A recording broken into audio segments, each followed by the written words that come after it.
He is risen. Dia sudah bangkit. And that is what we celebrate today. Dan itu yang kita rayakan hari ini. From the choir, they set us up with what actually happened on this day. Melalui paduan suara, mereka menata bahwa apa yang sebenarnya terjadi pada hari ini. Jesus has conquered death so that we can face life with confidence in Him. Yesus sudah mengalahkan akan kematian sehingga kita bisa melihat akan masa depan. Deborah and Edmund wonderfully guided us through the sorrow and agony that Jesus had to go through. Deborah dan Edmund membawa kita melalui kesedihan dan penderitaan yang harus dialami Yesus. God wants His creation, which is you and I, to have a relationship with Him. Tuhan ingin akan kreasinya, yaitu Anda dan saya, untuk memiliki hubungan dekat dengan Dia. But since sin has come between us and Him, the only way that the relationship to be restored is that someone pay the price. And Jesus came to do that.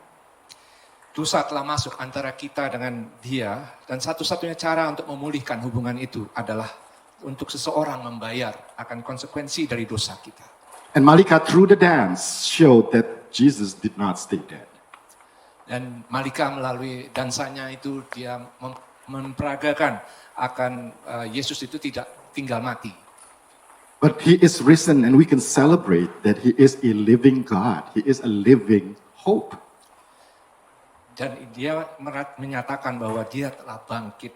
Dan kita dapat merayakan bahwa Dia adalah Tuhan yang hidup, harapan yang hidup. And right now, let's go back to the morning where Easter happens. Mari kita balik melihat akan apa yang terjadi pada Paskah pagi hari itu. So I'm going to read from Mark 16. I'm going to read in English, and the Indonesian translation is actually there, so you could actually read it. When Sabbath was over, Mary Magdalene, Mary, the mother of James, and Salome bought spices so that they might go to anoint Jesus' body. Very early from the first day of the week, just after sunrise, they were on their way to the tomb, and they asked each other, "Who will roll the stone away from the entrance of the tomb?" But when they looked up, they saw that the stone, which was very large, has been rolled away. As they entered the tomb, they saw a young man dressed in white robe, sitting on the right side, and they were alarmed. "Don't be alarmed," he said. "You're looking for Jesus, the Nazarene, who was crucified. He has risen. He is not there. See the place where they laid him? But go, tell his disciples and Peter, he's going ahead of you into Galilee. There you will see him, just as he told you." So Jewish traditions on that day, the Sabbath, that happens actually from Friday night to Saturday evening, prevent them from doing anything. Tradisi orang Yahudi melarang untuk melakukan apapun pada hari Sabat, yaitu hari Jumat sampai Sabtu malam. So the moment they get a chance, the three women went to the tomb. Begitu Sabat selesai, 3 wanita ini pergi ke makam. But there's no mention about the other disciples of Jesus. Tidak disebutkan bagaimana murid-murid lainnya. But from the text, we could actually see that they're actually afraid, they're scattered. Dari teksnya, kemungkinan besar mereka semua adalah takut dan tercerai-berai. So these women were carrying spices.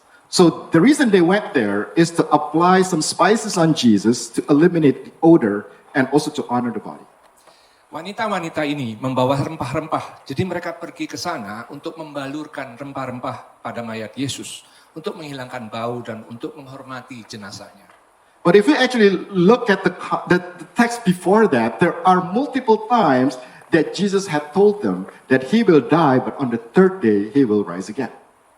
Alkitab mencatat bahwa sebelum kematiannya, Yesus menyebutkan kepada murid-muridnya dalam beberapa kesempatan bahwa dia akan bangkit pada hari yang ketiga.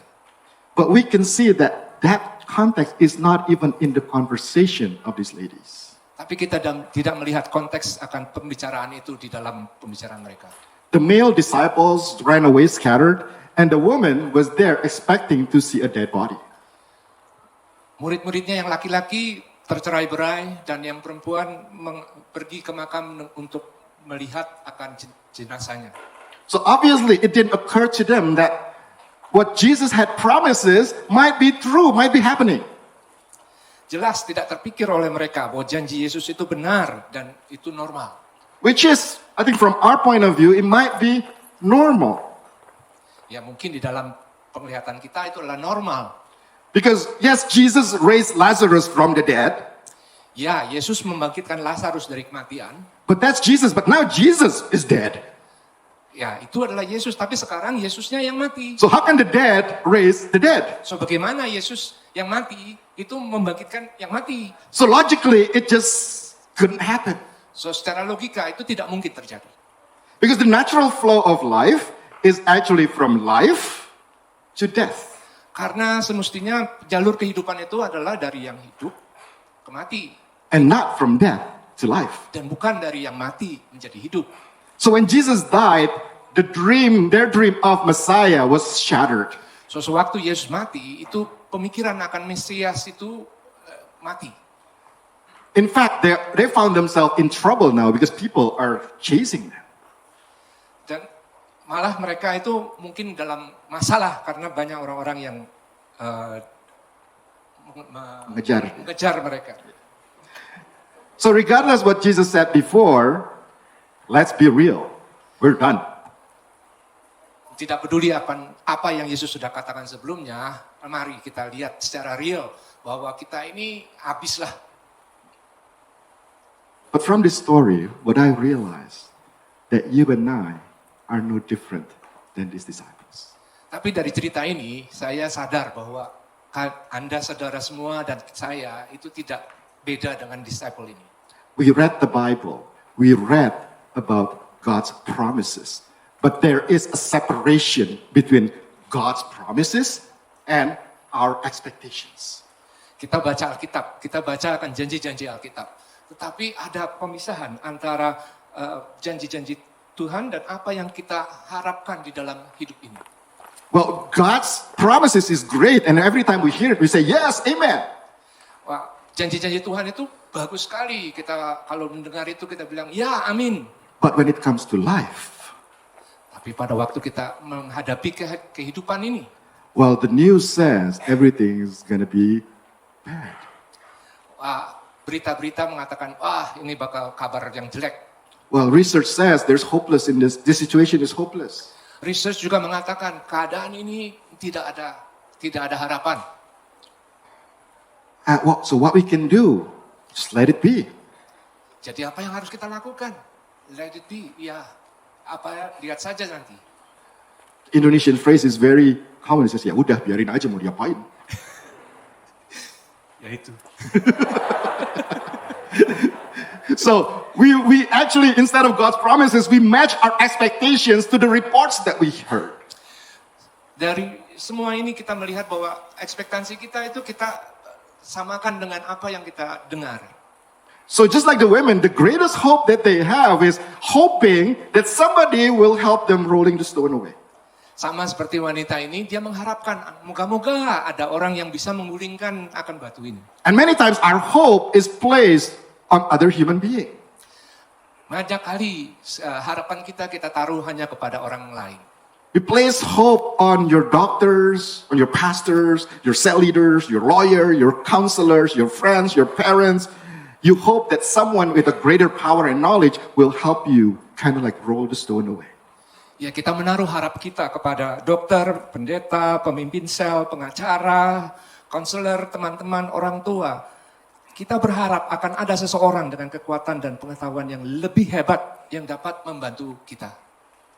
And because of that, you face life with anxiety, fear, and hopelessness. Oleh karena itu, kita menghadapi akan kekhawatiran, kecemasan, ketakutan, dan keputusasaan. Sama seperti murid-murid itu.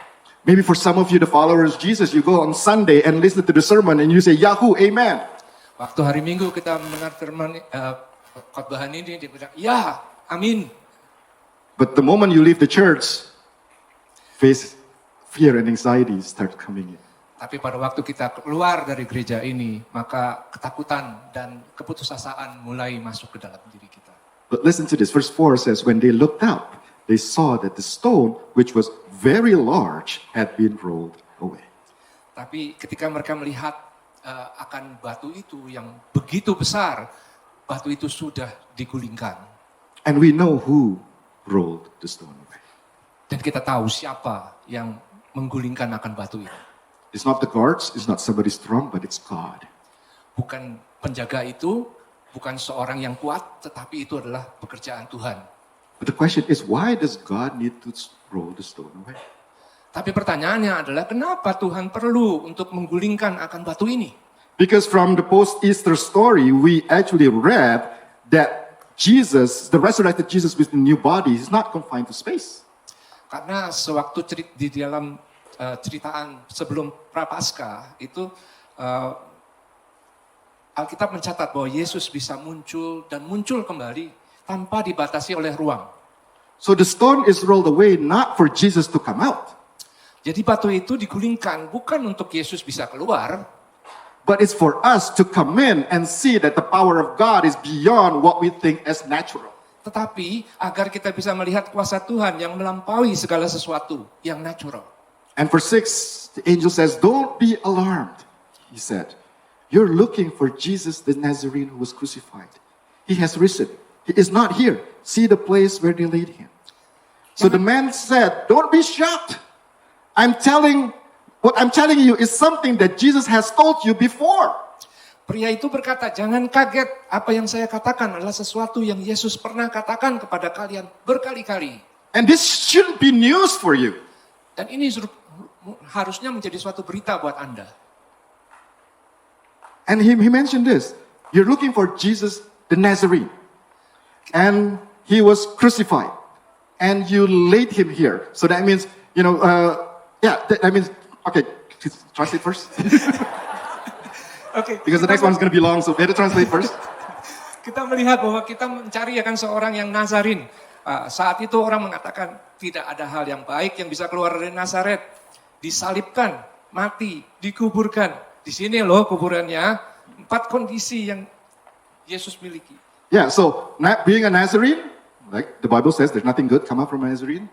Being crucified, which is the worst kind of punishment. And the angel said, you laid him here, which is like, you know that he's dead. Yeah. Right? So those are like 4 things that all points to hopelessness. Itu adalah 4 hal yang menjadikan kita menjadi putus asa. So the stone was rolled away so that they could see that hopelessness is no match to the power of God. Batu itu digulingkan sehingga mereka dapat melihat bahwa keputusasaan bukanlah tandingan daripada kuasa Tuhan. So what we see as hopelessness is actually an opportunity for God to show us His wonderful works. Apa yang kita anggap tidak ada harapan adalah suatu kesempatan bagi Tuhan untuk menunjukkan pada kita karya-karyanya yang luar biasa. So today, as we celebrate His resurrection, I pray that you and I will align our expectations to God's promises. Jadi hari ini saat kita merayakan kebangkitannya, saya berdoa agar Anda dan saya menyelaraskan pengharapan kita dengan janji-janji Tuhan. Whatever the situations that you're in now, there are great promises beyond your expectations. Apapun situasi Anda saat ini, ada janji-janji besar yang melampaui harapan Anda. Some of you may be doing well right now and you're just cruising in life, but know this, that there are still great promises for you. Beberapa dari Anda baik-baik saja saat ini dan Anda merasa bahwa hidup ini seperti berlayar di dalam kehidupan. Tapi ketahuilah bahwa masih ada janji yang lebih besar untuk Anda. Some of you may be in tremendous challenge right now and it seems that all facts point to hopelessness. Beberapa dari Anda mungkin berada dalam tantangan yang luar biasa saat ini dan tampaknya semua fakta mengarah kepada keputusasaan. So know that there is great hope for you. Ketahuilah bahwa ada harapan besar. Because God works from death to life. So put hope as part of your expectations. Karena Tuhan bekerja dari kematian kepada kehidupan. Jadi taruhlah harapan dalam ekspektasi Anda. But there are several reasons why you and I probably having some challenge in placing God's promises in our expectations. Ada beberapa alasan mengapa Anda mungkin mengalami beberapa tantangan di dalam menyelaraskan expectation Anda dengan janji Tuhan. And one of the reasons might be, I don't even know what God's promise is for me. Salah satu mungkin adalah saya tidak tahu janji apa yang Tuhan sediakan buat saya. Well, there's only one way to know, and that is if you spend quality time in the Word and in communications with God. Dan hanya ada satu cara untuk kita tahu, yaitu kita harus menyisihkan akan waktu yang berkualitas dengan Tuhan, dengan membaca firman-Nya dan berkomunikasi dengan Dia. There is no other way, there is no shortcut. Nggak ada jalan lain dan nggak ada jalan pintas. You can't rely solely on other people telling you that. Kamu tidak bisa untuk rely untuk bergantung kepada orang lain. Terima kasih. Even if a pastor tell you you have hope, but if you don't grasp it, you won't believe it. Meskipun seorang pastor mengatakan kamu ada harapan, tapi kalau kita tidak percaya akan janji itu, tidak memegang janji itu, maka kita nggak dapat. So spend some quality time reading the Word and praying. Jadi biarlah kita menyediakan waktu untuk membaca firman dan berdoa. And know that the community that you're in will also influence you. Juga komunitas yang Anda berada itu akan mempengaruhi saudara. If you're in a community that speaks hopelessness, I bet you're going to be hopeless. Kalau Anda berada di dalam satu komunitas di mana mereka selalu berbicara mengenai keputusasaan, maka kamu akan menjadi putus asa. So pick a right community that will encourage you to grow in your relationship with God. Jadi pilihlah komunitas yang akan membuat kita itu bertumbuh dan berhubungan relasi saudara dengan Tuhan. So the second reason might be I've read the promises, but I don't understand it, or it doesn't make sense to me, or maybe I even disagree with it. Yang kedua adalah saya telah membaca janji-janji itu dan saya tidak mengerti, saya tidak memahaminya, atau tidak masuk akal bagi saya, atau bahkan tidak setuju dengannya. What we need to know is God is way wiser than us. Hanya satu yang kita perlu tahu, bahwa Tuhan itu adalah lebih bijaksana dari kita. Sometimes you read His words and it doesn't make any sense. Kadang-kadang kita membaca akan firman-Nya nggak masuk akal. And frankly, I'm still struggling to make any sense of some of His words. Saya juga masih berusaha untuk mengerti akan firman-Nya. But there's one thing you learn, the more you read the Word, the more you also know Him. Tapi semakin kita membaca firman Tuhan, semakin kita akan mengenal akan Dia. To the point that even when you don't really understand what He's trying to say, because He is God and we're still human. Sampai ke titik di mana Anda tidak mengerti apa yang diinginkan Tuhan, karena Dia itu Tuhan dan kita ini manusia. Even if you don't understand, you can trust Him. Meskipun kita tidak mengerti, kita bisa mempercayakan Dia. As well as I know my wife, walaupun saya mengenal istri saya, there are times when her comments or advice doesn't make any sense to me. ada kalanya bagaimana komentarnya atau nasihatnya sulit untuk dimengerti bagi saya. Or even, there are times when I disagree with her. Atau kadang-kadang saya tidak setuju dengan itu. However, I will give her the benefit of the doubt and the trust because I know her. Namun saya akan mendengar dan meresponi karena saya mengenal dia. I know that she loves me. I know that she has my best interest at heart. Even though I don't understand, I try to trust her. Meskipun saya tahu dia mengasihi saya dan punya maksud yang baik buat saya. Itulah sebabnya saya mempercayakan dia. And Jesus loves you so much that He died for you. Yesus mengasihi saudara begitu besar sehingga dia mati untuk saudara. So even if you don't understand what He says and you can't see His hand, trust His heart. Meskipun saudara tidak mengerti akan apa yang dia katakan dan saudara tidak bisa melihat akan tangannya, percayalah pada hatinya. Or another reason, maybe there's a stone, a big stone in your mind that prevents you to see the grace of God and the power of God in your life daily. Mungkin ada suatu batu besar di pikiran Anda yang menghalangi Anda untuk melihat kuasa Tuhan dalam kehidupan sehari-hari Anda. That can be your unbelief, that can be trauma, it can be bad experiences. Bisa juga menjadi itu adalah suatu trauma atau suatu experience yang jelek, pengalaman yang jelek. As God rolled the stone so that the woman can see the power of God, ask God to roll that stone away for you. Sewaktu Tuhan menggulingkan batu itu supaya manusia bisa melihat akan kuasa Tuhan, mintalah kepada Tuhan untuk bisa Tuhan gulingkan akan batu yang ada di dalam pikiran kita. Another reason, I don't know if I deserve God's promise. Sebab yang satunya lagi, saya tidak tahu apakah saya pantas menerima janji Tuhan. Because my life is so against Him. Karena hidup saya sangat menentang Dia. Verse 7, the angel told the woman to go, tell his disciples and Peter, he's going ahead of you into Galilee. There you will see him just as he told you. Malaikat Tuhan menyuruh para wanita untuk pergi beritahu murid-muridnya dan Petrus. Dia akan mendahului kamu ke Galilea. Di sana Anda akan melihatnya seperti yang Dia katakan kepada kalian. So it doesn't matter how far you've been apart with God, or what you've done to Him, you will never be too far from His love. Tidak peduli seberapa jauh saudara telah terpisah dengan Tuhan atau apa yang telah saudara lakukan kepadanya, saudara tidak akan pernah terlalu jauh dari kasih-Nya. The verse says that Jesus actually showed Himself to the disciples that abandoned Him.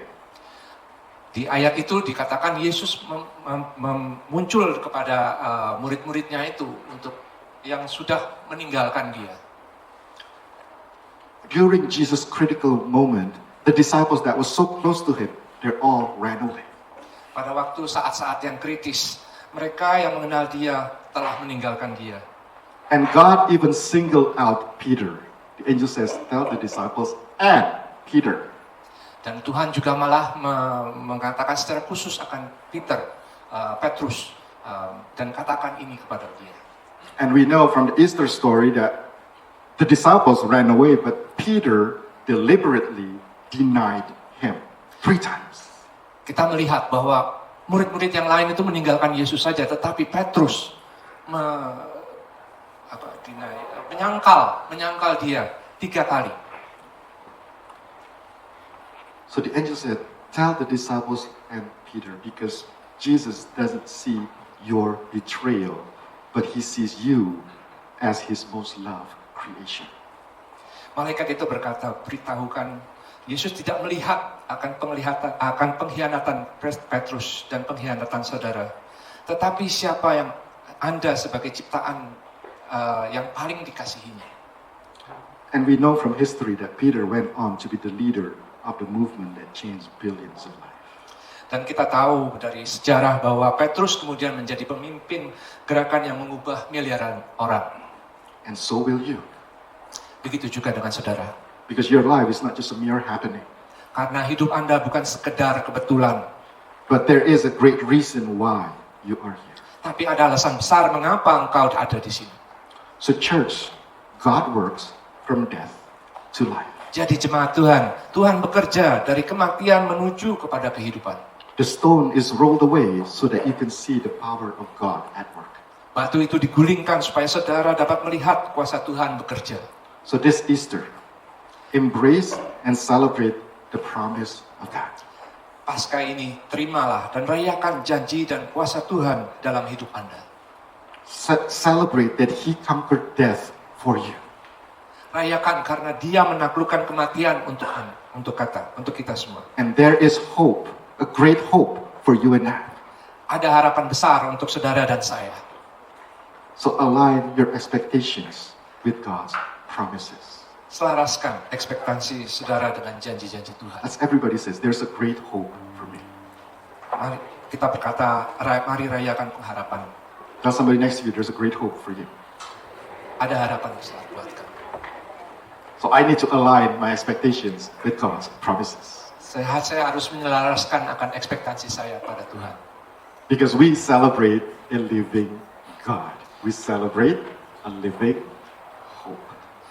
Karena kita merayakan Allah yang hidup dan kita merayakan akan pengharapan yang hidup.